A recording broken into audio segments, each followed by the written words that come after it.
बहुत ही दर्द भरा सोहर गीत आप लोग सुने, कैसा लगे राय अपने कमेंट बॉक्स में जरूर बताना। हवा चल रही है, बारिश हो रही है और बिजली चमकने की आवाज आ रही है।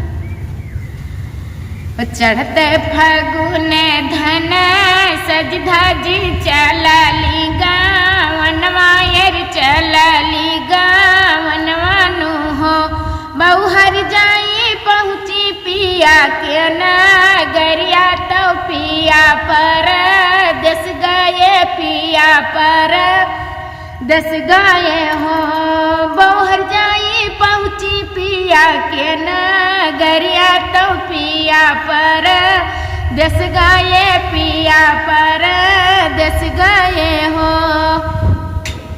लिख खाता भेजली बाहुरिया की पिया नीरा महिया हो पिया नीरा महिया तू हो सैया गिला गई तुम्हारी कामैया गुआ दे हमरी खाली गुआ दे हमरी खाली हो।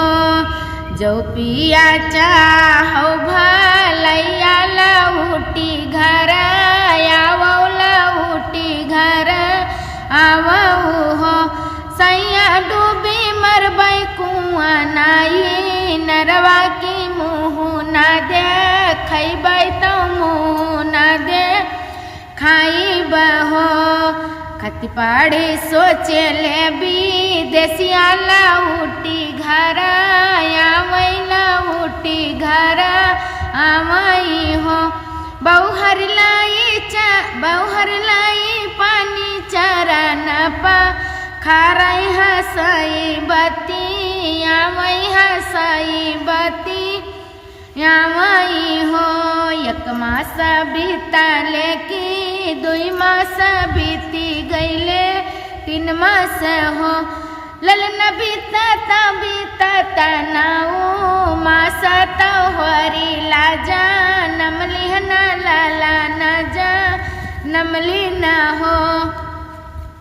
बज लागे आनंद बधैया उठन लागे सोहर उठन लागे सोहर हो राम सतरंग बाजे सहनैया ससुर द्वारे नौबती ससुर द्वारे नौबती हो।